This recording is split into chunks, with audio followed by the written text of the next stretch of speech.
All right, let's dive right in. Today, we're tackling one of the biggest questions out there. How in the world do you pick the right stock to invest in?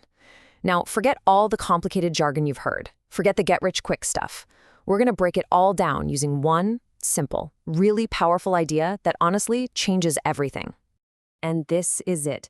This is probably the single best piece of advice you'll ever get about investing. When you buy a stock, you're not just buying some ticker symbol on a screen. You're buying a piece of a real business. You're becoming a partner. And just like any partnership, you want it to be a good one, right? Successful, happy, and built to last. This one idea, this is going to be our guide for this whole journey. So, if investing is like finding a partner, then the very first question you have to ask yourself is this: what kind of relationship are you actually looking for? Because that choice right there is going to define your entire strategy. On the one hand, you've got what's called technical analysis. Think of this as a short-term fling. It's for the day traders, the people glued to charts trying to guess where the price will go in the next few minutes. And let's be real, the source material here is pretty blunt. It's basically gambling. And get this, over 95% of people who try it lose money. Ouch.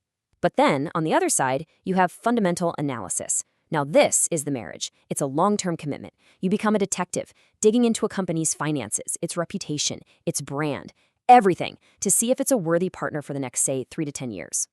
So let's just be crystal clear about what we're doing here. This is for those of you looking for a marriage, not a quick fling. We're here to build real, lasting value, not to gamble and hope for a fast win. So if you're ready for the long haul, then you are definitely in the right place. All right, so you've decided you're looking for a serious, long-term relationship. What's the very next step? Well, you do a background check, of course. You wouldn't commit to someone without knowing a little about their history and their habits, would you? You shouldn't do it with a company either, so it's time to check the numbers. And this background check really comes in 3 key parts. First, we're going to look at their current financial situation, a snapshot in time, using something called the balance sheet. Then, we'll check out their track record with the income statement. And finally, and this is a big one, we'll investigate their spending habits with the cash flow statement. So the balance sheet. Think of it like someone's dating profile picture. It's just a snapshot, a single moment in time. It tells you right now, today, what does the company own? Those are its assets. And what does it owe to other people? Those are its liabilities. This is our very first peek into whether they're financially stable or not. So how do we actually use this? Well, we can run a really simple test called the current ratio. All you do is take the company's current assets, stuff it can turn into cash pretty quickly, within a year, and divide that by its current liabilities, so the debts it has to pay off within a year. For a company like Coca-Cola, that number is 1.13. So what does that mean? It means for every single dollar they owe in the short term, they have $1.13 ready to go. Anything above 1 is a good sign, so yeah, they definitely pass our first test. Okay, now let's move on to the income statement. If the balance sheet was just a photo, the income statement is more like their resume, or maybe their report card from school. It doesn't just show one moment. It shows their performance over a whole period, like a quarter or a full year. It tells us how much money they brought in and how much they spent. Bottom line, is this company actually profitable? And yep, you guessed it, we can run another simple test here. It's called the operating margin, and it tells us how much profit a company makes from its main business for every dollar it sells. So for Coca-Cola, it's almost 26%. As a general rule, anything over 20% is considered really, really good. So this is another big pass for them. They're not just making money, they're making money efficiently. That's key.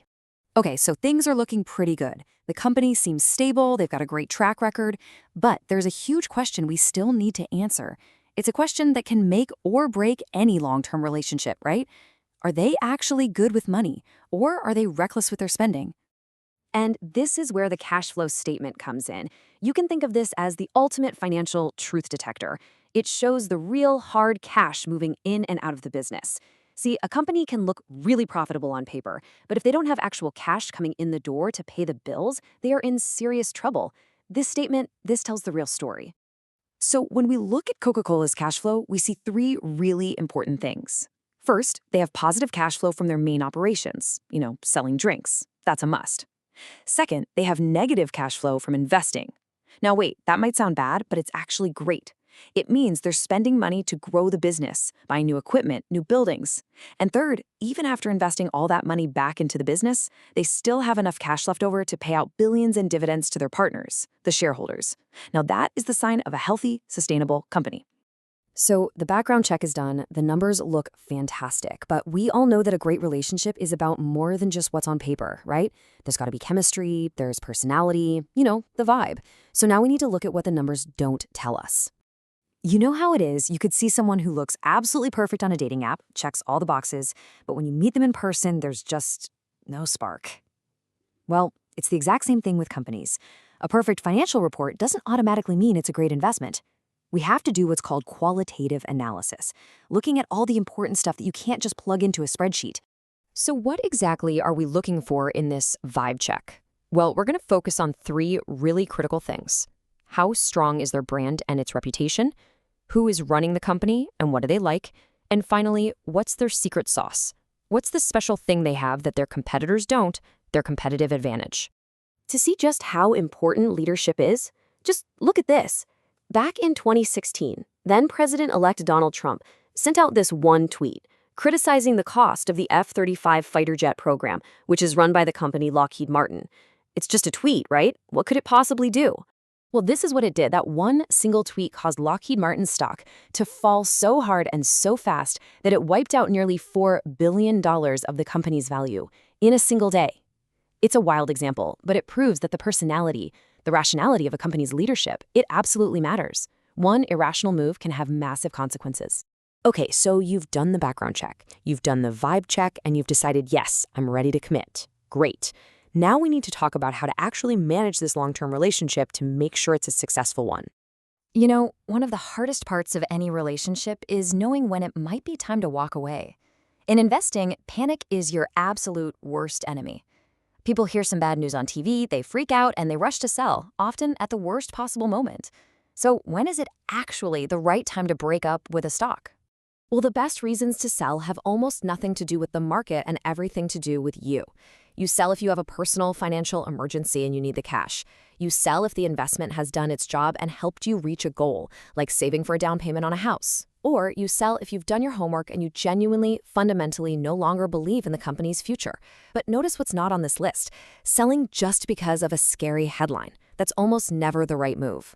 And finally, a really important point. You never want to put all your hopes and dreams on a single partner. You need to diversify. Think of it like having different kinds of friends. On one side, you have value stocks. These are your reliable, stable friends.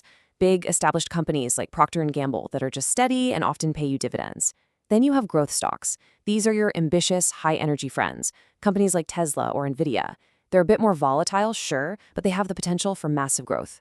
A really healthy portfolio has a good mix of both. And here are some simple rules of thumb to help you stay diversified.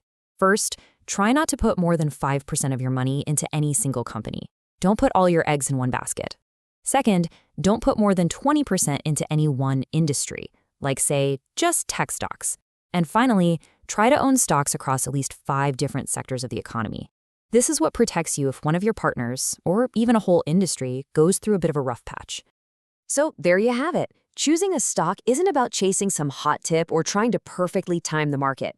It's about finding a solid, reliable company you actually believe in, doing your homework, and then building a real partnership for the long term. It really is a commitment. So the only question left to ask is, are you ready to make it?